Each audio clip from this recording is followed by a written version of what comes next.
just wanted to own it. Just wanted to take the time, learn all the things that I could about you. Now it's such a mess here. Oh, we are just stressed here. Used to be so easy with you. Thank you for coming on the Everything Sparkle Show. How are you, Richard? I'm doing fine. Thank you very much. You are taking on a big task. Can you tell us about it? Well, I'm a state representative from Texas, as you know, a Democrat.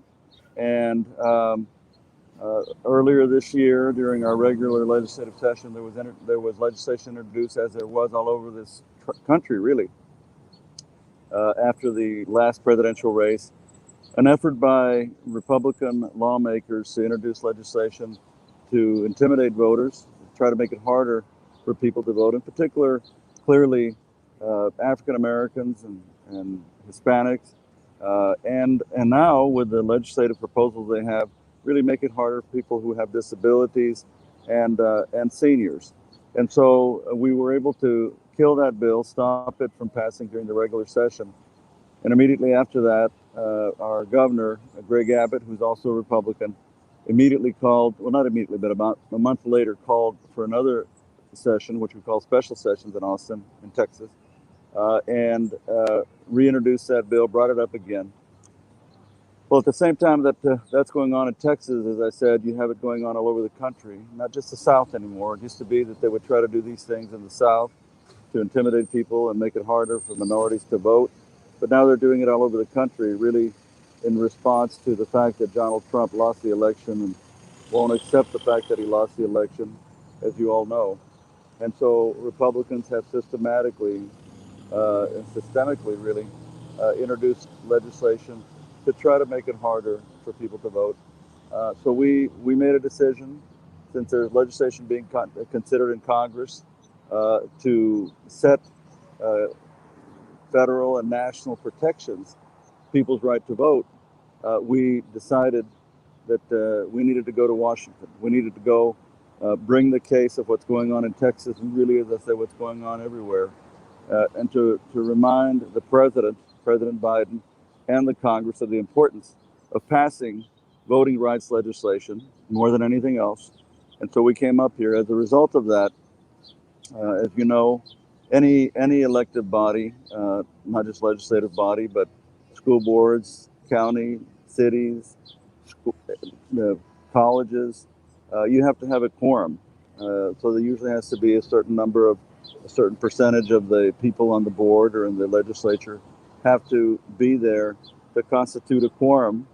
It is something that the founders of our Constitution, the founders of the framers of this Constitution, of our Constitution, the framers and the founders of this country put into place these quorum requirements. And the reason they did was that there would be times where you had to bring attention to something very serious, and that you could stop that from passing by bringing attention to it and breaking quorum. That's what we did. You needed 51 members to break a quorum. In fact, about 57 of us came to Washington, D.C. So we were able to do two things. One, stop the bill from passing in Texas, but also to come up here and as we've done from the day we got here, meet with members of Congress, House and Senate, meet with the Vice President, which we've met with, and continue to bring this issue to the forefront and hope that it becomes the number one priority for the President of the United States and for the Congress. Why does this affect Texas so strongly over other states?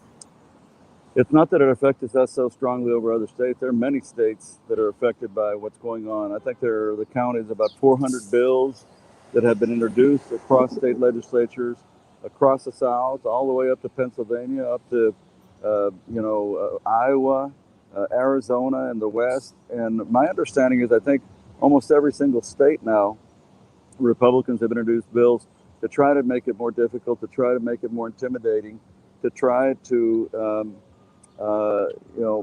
make it harder for people to vote. And so Texas is the tip of the spear that's being driven through the heart of voting rights in this country. But it's not just Texas. And that's our point. It isn't just Texas. It is a whole country. And that's why we need the Congress and the President to pass voting rights legislation similar to what was passed in 1965.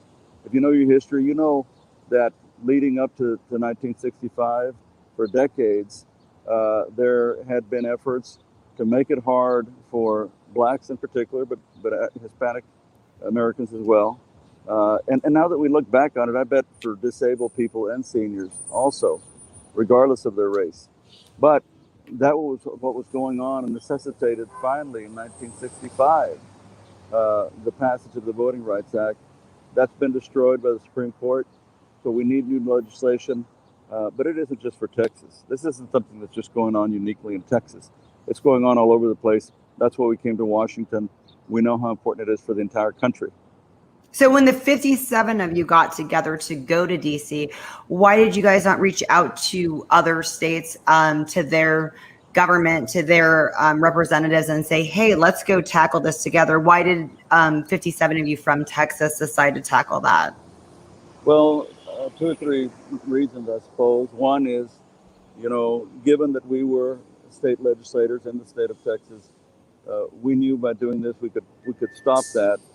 We could stop it from passing, and it was done very quickly. So it's not as though we had months to plan this thing out and build up support around the country for what we were doing. But you make a great point. I mean, what we have found by now is we've gotten responses from legislators in other states that are saying, they're doing that same thing here. I believe a lot of them are going to come and meet with us next week here in the Capitol building. I think that's what I'm being told, that a lot of legislators from around the country want to come and join what we're doing and bringing attention to the need for a Voting Rights Act to be passed in 2021 because of what's going on in their states as well. So what's happening since you've been down there? What progress is being made? When you spoke with the vice president, what was the feedback? Were they just listening? Did they give you steps of what will happen next? Well, she was clearly, strongly committed to this. We got here on a Monday night, and she met with us the next day at around 4 o'clock. You can imagine that the vice president's schedule had been set well in advance of that, the day after we got here. So she had to clear her schedule to meet with us. She met with us for about an hour and a half. It was a very good, candid discussion. It's clear to me that her commitment is very, very strong. I think she could feel, as many of us do, feel viscerally what is going on here in the cynical approach of trying to suppress, trying to intimidate minorities from being able to vote, trying to make it harder for minorities in particular to be able to vote. And so she, it's no doubt in my mind that the vice president is really committed to trying to pass voting rights legislation. In addition to that, we've met with the majority leader in the U.S. Senate. We've met with key senators like Joe Manchin from West Virginia. We've met with congressional leaders as well on the House side. Of course, Majority Leader or Speaker Nancy Pelosi had met with us already, a smaller group that had come up to D.C. about a month before. And she continues to be committed as well to the passage of voting rights legislation. So, what I've seen is us being here really has elevated this issue. It shouldn't have taken that, but certainly us being here has clearly elevated the importance of this issue in the minds of legislators up here, in the minds of the White House, but I think in the country. I think people around the country are paying more attention now. What ramifications are you facing when you go back to Texas? Well, I imagine some of my Republican colleagues will want to punish us in some way. I don't know what that would be specifically, but the reality is there's nothing more important than voting rights. There's nothing more important than to continue to build a country where more and more people, American citizens, have a say in their democracy. There's nothing more important than that. So, whatever we may face when we go back, it's not, we're not going to prison. It's not something that, I'm sure they'll try to make it uncomfortable for us, if you will. But there's this old saying: for every action, there's an equal and opposite reaction. I think Einstein was the one who figured that out, and so I have to imagine that maybe there'll be some thought given to that as well. So what's the next step here for you to achieve the goal that you're trying to achieve? What needs to happen? Well, I mean, I and others believe that President Biden should meet with us. He has not met with us. He gave a great speech about how strongly he's committed to voting rights, but he hasn't met with us. We've been here going on our third week. I imagine that he does want to meet with us. I'll put it on his staff, or not putting it on his schedule. It doesn't make sense to me that he hasn't yet. But I think that we'll continue to do that. We would like a direct audience with him so that we can explain what's going on in Texas. He used to write legislation himself as a senator. We can tell him specifics about the bill in Texas, but to remind him this isn't just Texas, it's everywhere. So that's one of the steps that we're still waiting on. I think that will help, and I believe we will end up meeting with the president to continue to elevate this issue. Are you receiving any support from the Republican Party? Are there Republicans that have stepped out and say, we understand, we support this? What have you heard on that front? Well, I mean, as I said, we brought this issue came up during the regular session, which went from January to the end of May. And of course, it wouldn't surprise you to know that there are legislators on both sides, Democrats and Republicans, who see what's going on here.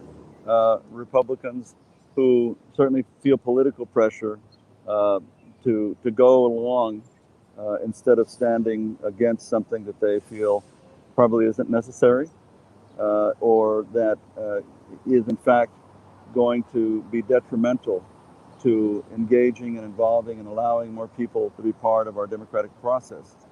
But there's that political pressure that they put on them, and so I expect that if at any point this type of legislation is voted on, I'm not sure any Republicans will vote against it because, they're afraid of Donald Trump, bottom line.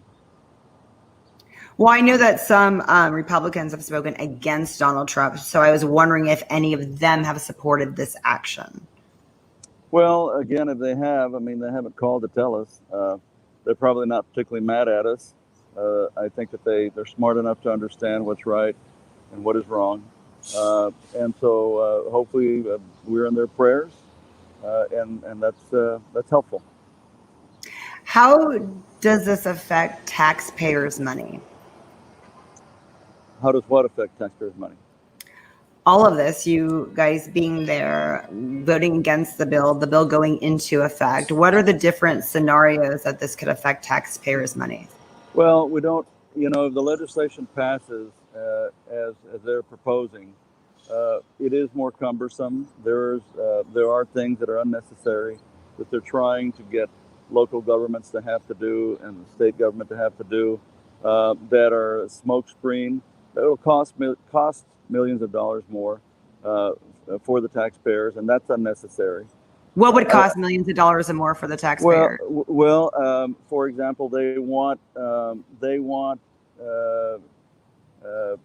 provisions that counties have to turn around information a lot more quickly than they've had to in the past. There's no real reason to do that. They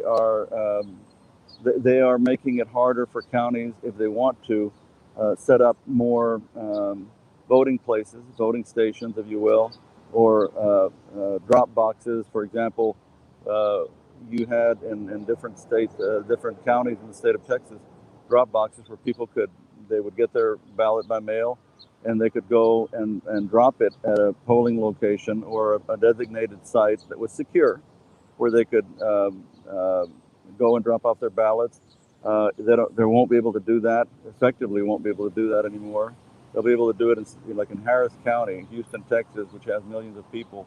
I think they can only have one, which is just crazy.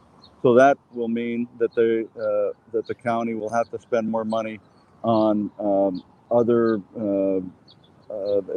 in trying, if they can, trying to set up polling stations or additional sites that wouldn't have required as much in terms of the cost of operating.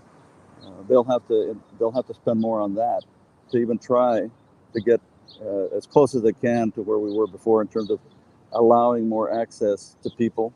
Drive-through voting, for example, drive-through voting where a mother with 2 or 3 little children oftentimes may not be able to go vote because it's not easy to go vote, especially with COVID and things like COVID going on. The drive-through voting allowed a mother with 2 or 3 small children to drive up and vote curbside. That's not more cumbersome for the process. And that's more cost effective to do that, to have drive-through voting? Yes, you can probably do with fewer people than, to have several clerks sitting in there for hours waiting for people to walk in and process them. If you can just, like, I took my two children, my son and my daughter, to go vote. My daughter has Crohn's disease. There's no way she was going to go inside to vote. So we drove up and did curbside voting. They came out. We did it. It actually took less time than what it would take when we have to get down, walk inside, and go through all that process. When you could do it there on the curbside with an election clerk, and it was quicker. And what about 57 of you being in Washington right now? Is that spending some taxpayers' money? Is the state of Texas a little bit like, or are you guys in the clear with that? No, we, the Republican caucus, the Democratic caucus, there are all kinds of caucuses when you get into, the legislative process, African American caucus, conservative caucus, etc. And all of them raise money, get donations that are not obviously taxpayer donations, not taxpayer dollars rather. And so that is what we're using to pay for any of the expenses here. The Democratic caucus is paying for any of the expenses that we incur with a room and meals and so forth. So there are no tax dollars being used. What support are you receiving around the country? Celebrity support? What kind of support are you receiving, and is that helping what you're doing? Well, I mean, I think that I can't tell you, everybody who has thrown in and support of us. It's hard to keep up with everything that's going on.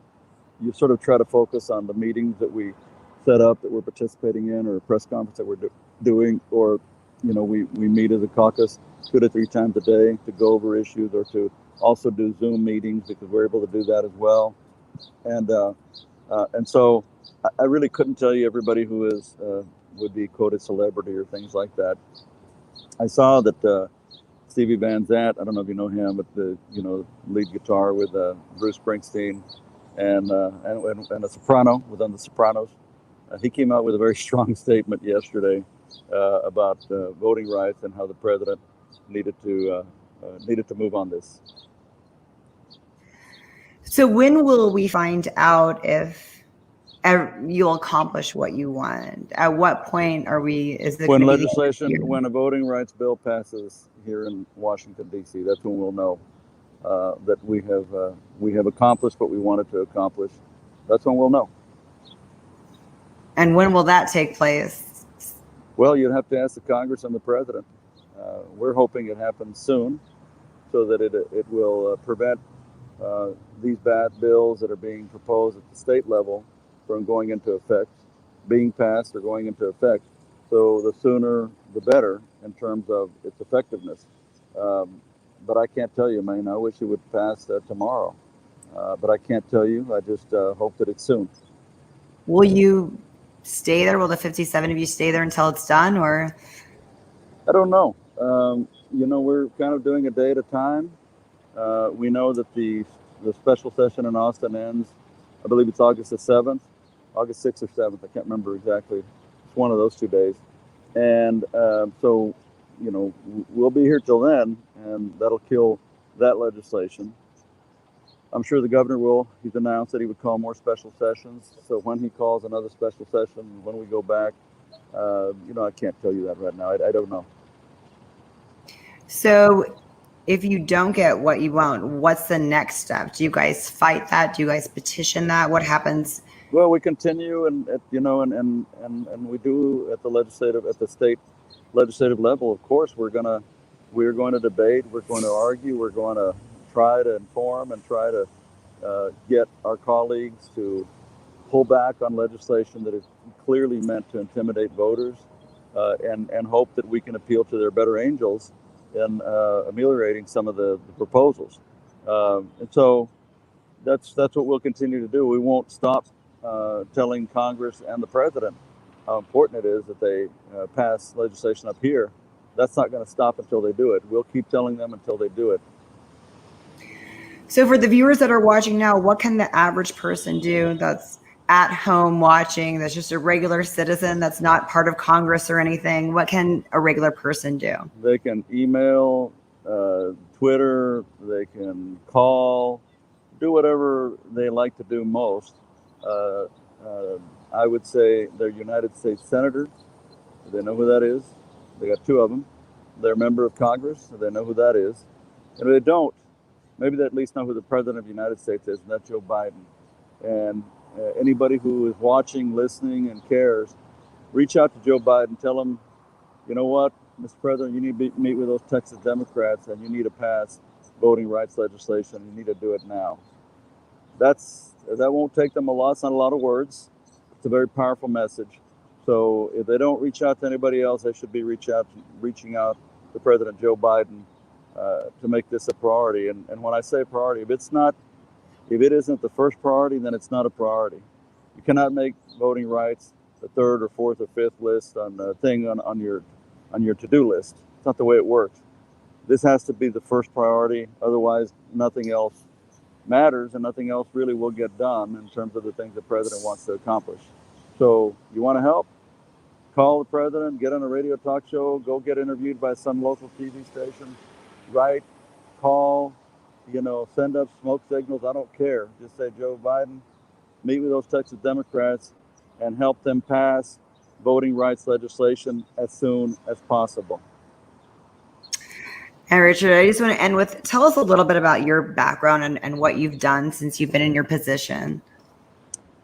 Well, I grew up in a town of 1,900 people in South Texas. I went to the University of Texas and worked, got involved in government and politics very young. I didn't like what I saw going on, and was lucky enough to work for some people in office before I ran for office, including two United States senators. One was Lloyd Bentsen of Texas, the other one was Paul Simon of Illinois. So I worked in the U.S. Senate for 4 years, and then went back home and got elected to the Texas House of Representatives. Been serving nearly 30 years now. I'm very proud of the things I've worked on through all those years. We'd have to do a really long podcast to get into that. But one of the things that I've always done is I've fought hard anytime we're dealing with legislation or issues that affect people's right to vote. What's one of the most notable achievements that you've had in your career that you want to talk about? Well, one of the most notable ones that I'm proud of, one morning, we open every session with a prayer, every morning in the House with a prayer. And one night we got into debates late into the night, early into the morning. People got really nasty with each other, the kind of stuff that Donald Trump likes for us to do. Got nasty, got mean. And that next morning we had an opening prayer, and it was a very moving prayer. And my desk is up front, very close to where the Speaker of the House is. And I lowered my head in prayer, and I was moved, and I thought to myself, God, I wish I could do something to bring us together more often the way we are in this moment, to remind us of our common purpose. I wish there was something I could do. And when the prayer was over, I opened my eyes, I lifted my head, and I looked above the speaker, and there was just a white empty space up there, and the words "In God We Trust" came into my mind. So I started researching, and of course it's been our national motto for all intents and purposes since the Civil War. And at that time, I think 36 state legislatures had the words "In God We Trust" in their House chambers. But as old as the Texas Capitol was, over 130 years old at the time, whatever it was, no one had ever done that So I had to work, believe it or not, for a year and a half because the speaker, who was Republican, wouldn't let me bring it up because I was a Democrat. But eventually I was able to pass that bill and put the words "In God We Trust" in the House of Representatives. And that, when you look at it, it's up there in gold letters. It looks like it's been there forever. And at times when things do get too contentious, I get on the microphone, I talk to the members, and I point to that, and it helps. It helps bring some sort of calm and remind us, as I thought way back then, of our common purpose, and that we're supposed to be there to try to make things better for everybody, not just for a few. So I'm very proud of that. It didn't cost a lot of money. It wasn't a big government program. I've done a lot of other things, but that little thing is something I'll always be very, very proud of. That's a great story. Do you ever see that Republicans and Democrats are working together well side by side? Because you're there in Washington, you're seeing a lot of them together. Because this whole conversation seems a little, it's been very divided. Will there ever be any unity between the two? We worked in Texas so many times on so many things together. Um, I think anybody who's following America knows that uh, certainly, we've had battles before and disagreements. But in the Trump era, uh, he he had no business being president. He took it to a level that is craziness, and it makes so many of my Republican colleagues shake in their boots and be scared of their shadows, and that's not good for America. It just isn't. And so that's where it changed. I hope that we can survive this, but I will tell you, January the 6th, 2021, was an attack on the United States Capitol. It was an attack on democracy. And to watch now Republican leader, Kevin McCarthy, not even willing to admit that, for heaven's sake, it was an attack on the Capitol, an attack on democracy. I mean, you're not going to believe your lying eyes? I mean, you think your eyes are lying to you? Everybody saw it? That's horrible. That's horrible. And that is a Trump legacy. And I hope with time that Republican politicians stop being afraid of that, of Donald Trump, and put America first. My slogan is going to be now America first, not Donald Trump. America first, Donald Trump, 5th, 6th, 10th, whatever, way down the line. But America first, not Donald Trump. Right now, for too many Republicans, it's Donald Trump first. And Richard, what do you hope your legacy will be in serving? And how much longer do you choose to be a representative of Texas? I don't care about my legacy, man. I don't think in those terms. I don't need buildings named after me. I don't need schools named after me. I got into this because I wanted to make things better for more people. It was that simple. I saw injustice. I wanted to change it where I could. That's just who I am. And I understand people talk about legacy. I honestly don't care. What matters is what I do while I'm alive, not what people think after I die. And you choose to still represent the state of Texas for quite some time. You've had a 30-year career there. Yes, I have, and as long as God gives me the fortitude and the interest and the drive, I'll do it. When I don't want to do it anymore, I'm not going to be one of those politicians that runs for office just because I want the title. I've never cared about the title, and but I still care about my country, and especially now, with all this craziness going on, with people putting Trump first instead of America first. I am particularly concerned because I have a 21-year-old son, a 23-year-old daughter. My other son passed away 18 months ago, and that was and still is very hard. So I'm going to do what I can as long as God gives me the drive. That's just the way I feel about it. Well, I'm so sorry for your loss. How has it been being separated from your family on undertaking this? And what about all the 57 people? I was wondering I'm sure they support you, but how has that journey been and the distance with them been? Well, it's if you're close to your family, I'm close to my children. Regrettably, my wife and I divorced right around the time my son died. uh, regrettably. But so I've got my children is what I've got. I've always been close to all three of them. One, I hope and believe, is in heaven. Uh, this has been for me very, very hard. Not just that I haven't seen my two kids, but that every week since my son died, I've gone to his gravesite at least once a week. I try to keep myself to only going once a week. Sometimes I can't help it. I go at least twice. But this last week was the first time since he passed away in December of 2019 that I wasn't able to go to the grave, and it was very, very tough for me. And it's tough. It's tough for me not to be able to go and visit him. Thank you so much. It was so great to meet you, Richard. You're a very inspirational person.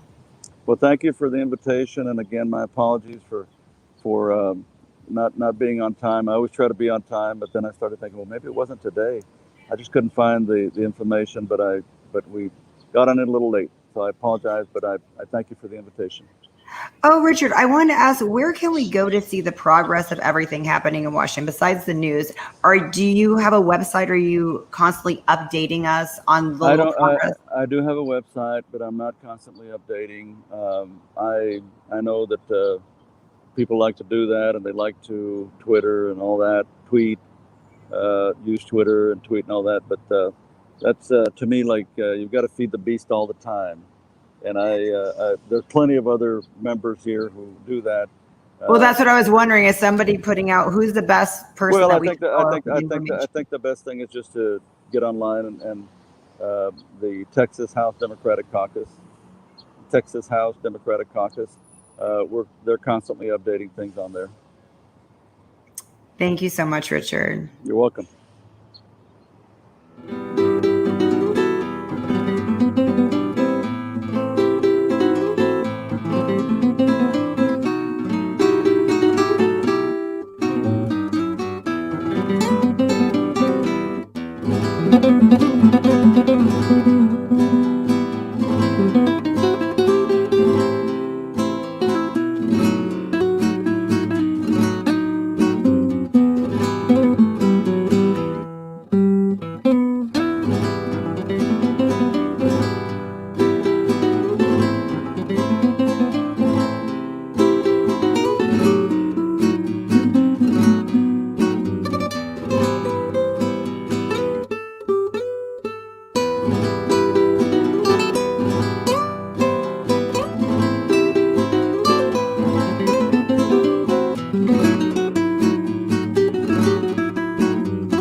We are here today at Irene's on the corner of Olive and Linden. I am going to speak with Irene and see what this place is all about. Come on.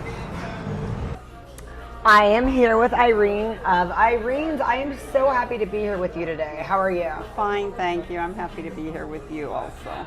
How long has this been here? We'll be here 30 years, October 1st. 30 years. So what made you decide to take on this adventure 30 years ago?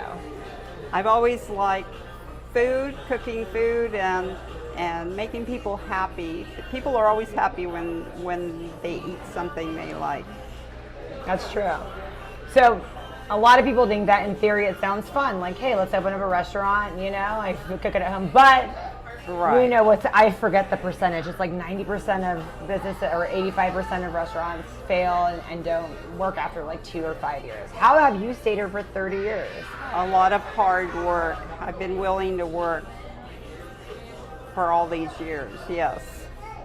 And you yourself are here working today. Is that Yes. normal? You come in every day? Well, I have since the beginning of COVID. Before COVID, I was doing just the bookwork and running errands for my son that manages the restaurant. But since the beginning of COVID, I've been in here almost every day. Wow. How was that? What went through your mind when that was happening?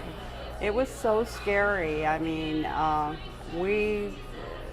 we were determined. My son said to me, "Mom, we're not going to fail. We're going to make it through this." So I'm so glad that I have my son here to support me, in this business, because he loves the business too. He knows I started it and he wants to continue it.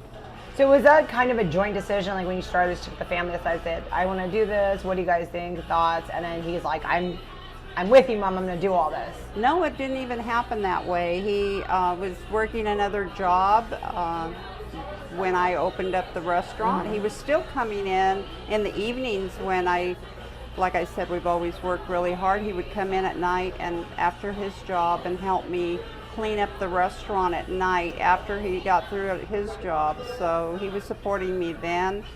And then the business that he was working for closed up and he didn't have a job. So I said, why don't you come in and I said, you don't have to make this your business. You can just come in and so that you'll have something to do until you decide what you want to do. And he came in and he never left. Wow. So how long had you been open when that happened, when he came in here full time? My son, he's been here like about probably 15 years at least. Mm-hmm.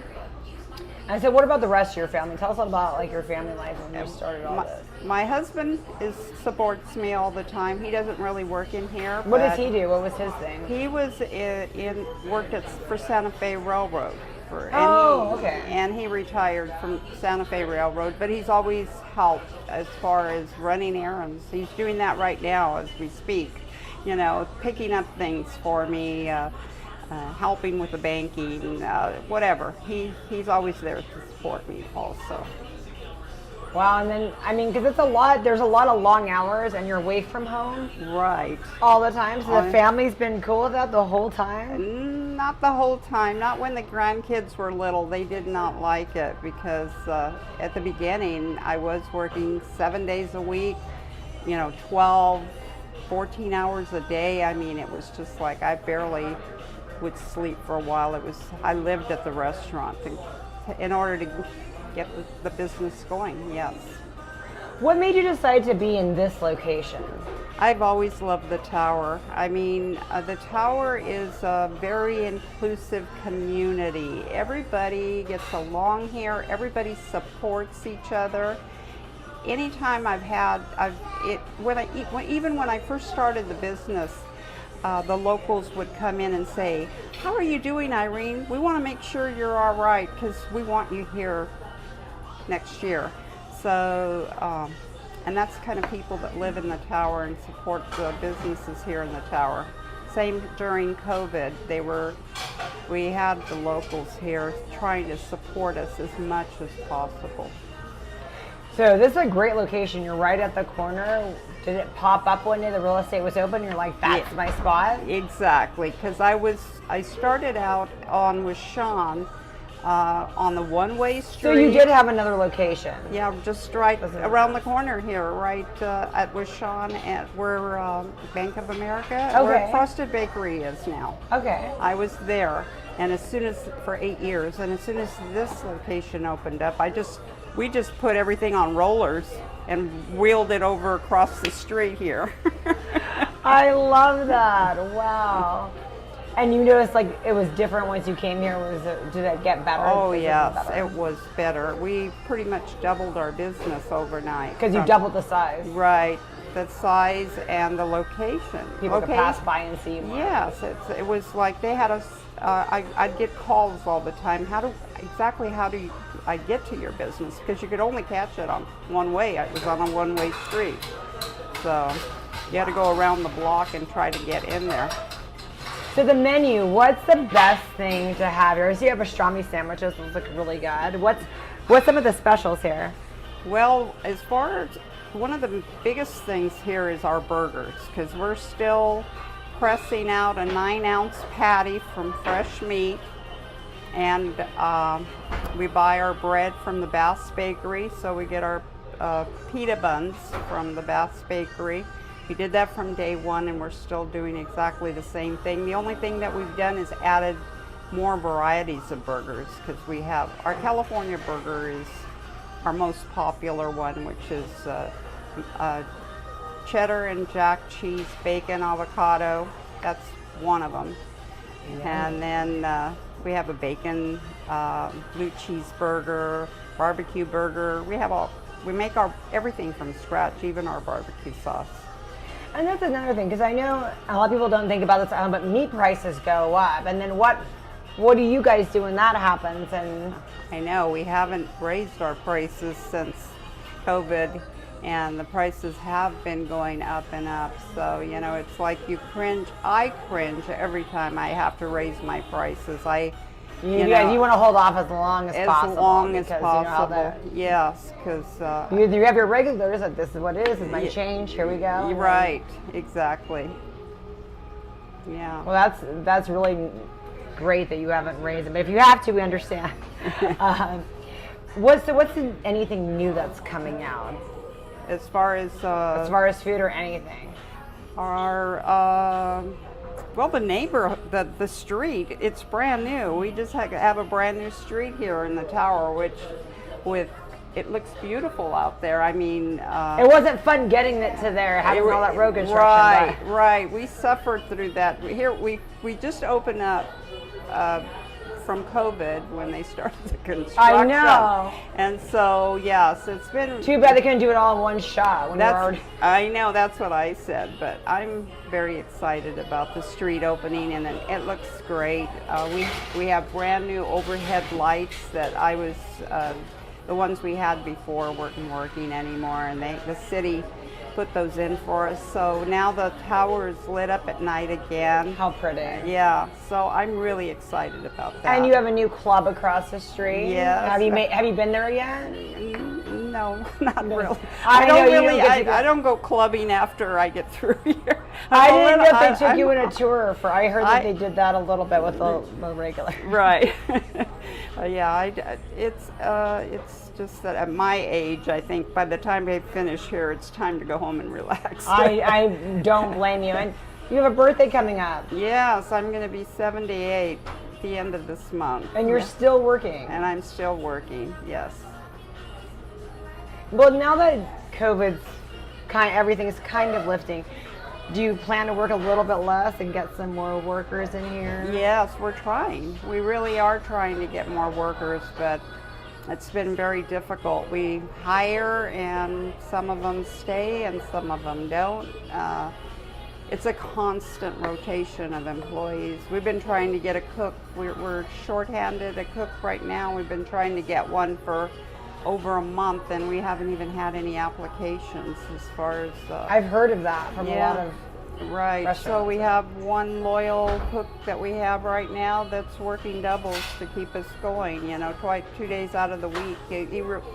So, we have some very good employees too. That is great though, to have been here this long and to have that community where they're like, oh, we'll just keep working so that you can keep going. Right. So what are some of the things that you hope to see happen with this place, with Irene? With Irene's, I hope that my son can continue my business for as long as he wants to, because he loves it also. Maybe the grandkids one day? Yeah, maybe the grandkids one day, yes. Mm-hmm. What was the vibe when you decorated and did all this? What's the vibe and the feel that you were looking for? The tropics. I love the tropics myself. I was going to say, this is almost like you're in vacation. Do you have vacation mode in here? Right, and it was painted like that on with Sean, and when I got ready to leave, my customers were saying, no, you can't move because we love the atmosphere here, because we had all the same paintings. So Mark DeRod did the paintings on the walls. So when I got ready to move, I asked him if he would do it here, and he came in and did all this for me. That's incredible. Keep it the same for my loyal customers here in the tower. Well, we'll do whatever we can to keep this business going. What are the hours, and when's the best time to come in? We're 8 to 8 right now. 8 to 8. Yes, 7 days a week. So it's busy. And we used to stay open till 9, but like Beans, we're having problems right now with employees. We're trying to, hopefully one of these days we can go back to 9 at night. But it's pretty busy in the mornings too, Oh, yeah. right, with the breakfast specials. Yes, we're busy in the morning. People like our breakfast. They What's really your like. favorite one? My favorite breakfast? Bacon and eggs. We use this bacon. I'm a country girl, so my dad used to slice the bacon with a knife. So, you know, we got used to that thick old bacon. So we use the thickest bacon we can get here for our breakfast. So we sell a lot of bacon and eggs. Well, everyone needs to come on out, and you have a lot of help with 99.3 Now FM. Yes, right? they've been wonderful. I love Jason and Athena. They're fun, huh? Yes, they are. They've helped us out so much for a long time they've helped us out. I mean, but during COVID it was ridiculous. They had us on all the time. I mean, and they haven't let us do anything in return for them. They just continue to help us. They're wonderful people. They really are. Tell us about the parklets. What's the parklet? The parklet is extended dining, and during COVID, the city helped us with that. They funded these parklets, so we're going to have. At first, they were going to be temporary, but then they were able to let us have them for forever. What is a So parklet? It's just extended seating. They're all going to. They're the outdoors, all of that? Yes, they're on the side right now, but the street was just finished, so now they're going to move them out to the front. So all our parklets are out on all of the avenues, so people can sit out there and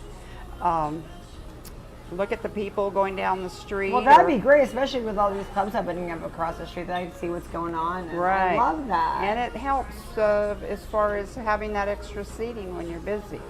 And the weather's just about getting better finally, Right. so that'll be fun. Yes, exactly.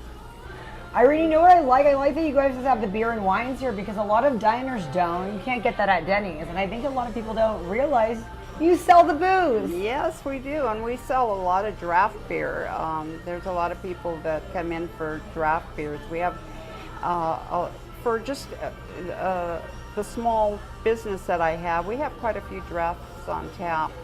Well, nothing is better than a beer with a burger. Right. I saw you have. I want to try one of those beers with your pastrami club. What's in the pastrami one? That's the one I want. Oh, that's pastrami and jack cheese, pepperoni, and it's melted. It's hot.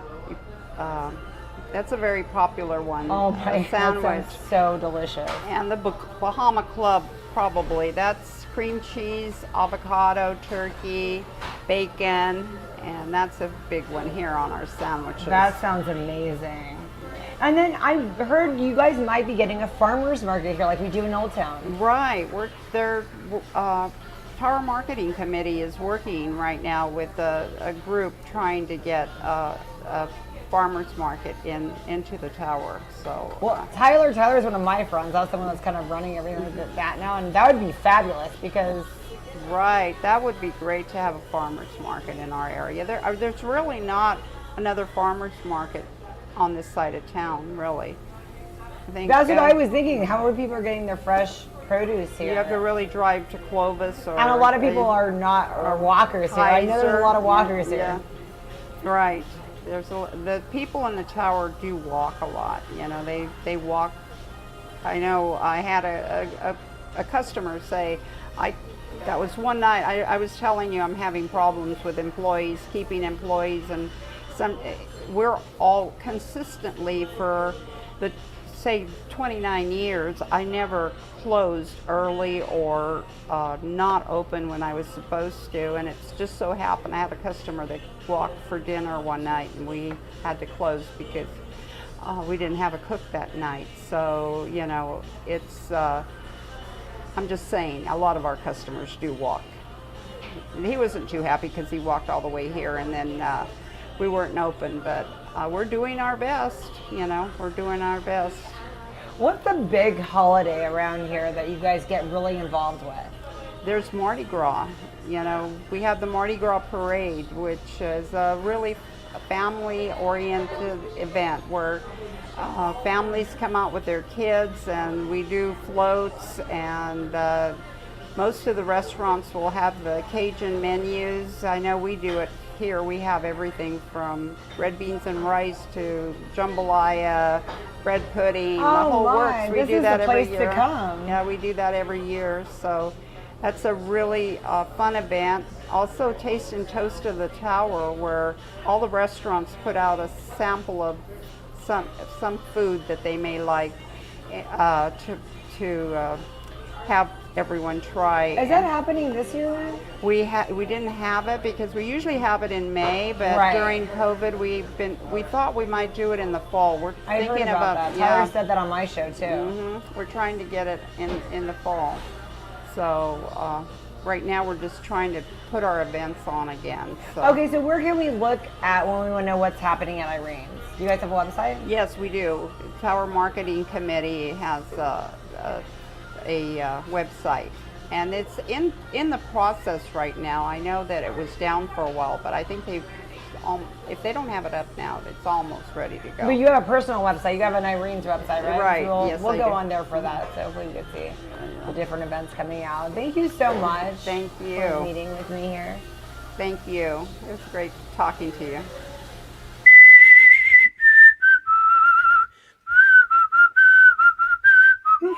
Why would you be inappropriate at 7 o'clock? You are not having that fun of a life right now, girl. Come on. I told her she can put the bag on her face if it makes her feel more comfortable. Shower. That's how Patrick prefers his women, with a bag on their face. Because then they can't see me. Yeah. That works both ways, actually. Oh my See? So here's what takes place. We have a few comics on board with us today, and they're going to try to make you laugh. They get 1 minute each. If you fail and laugh during their set, you get booted out. If you can go through comic 1 without laughing, comic 2 comes on, and they have a chance to try to make you laugh for 1 minute. Okay? If they both fail, they get to tag team you on trying to make you laugh, not on anything else. And so if they fail again, then you win. Okay, Latricia, you have to try. See, that's the perfect face right there. Stoic and angry. Like, Rick just checked out your sister. Like, that's the kind of look you have to have on your face. And you caught him. Okay? No, imagine you checked out your mom. Oh, even better. I'd probably do that. I'm a cougar hunter. Her mom's kind of hot. Hey, I like hot moms in the wintertime because that's how you keep your PG&E bill nice and low. She's love this. Good. You guys are going to do good for me. Oh, that was good. That was good. That was good. Wait to make it hard for me right now. Hey, we got it. Yes. I know damn well you have a big ass. Oh my God. Be truthful. Be truthful. Yes. Hey, you laughed. I see that one. Oh my God. You laughed. You giggled. You saw some teeth. I got you. That's all right. I'll take it. You just made her blush. You Look giggle, at girl. her. You giggle. She had to adjust the lighting, you know. That's the dumbest way to make me laugh ever.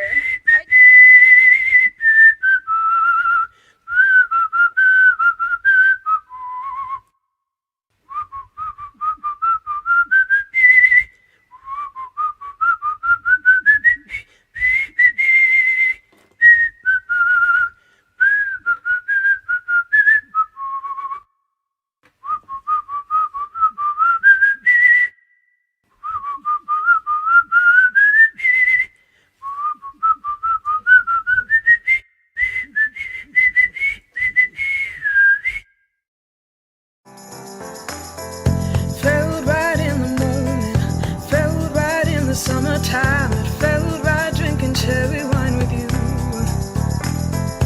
Just wanted to own it, just wanted to take the time, learn all the things that I could about you. Now it's such a mess here, oh, we are just stressed here. Used to be so easy with you. Now I must confess here, oh, I must confess, dear, don't think I'm in love with you.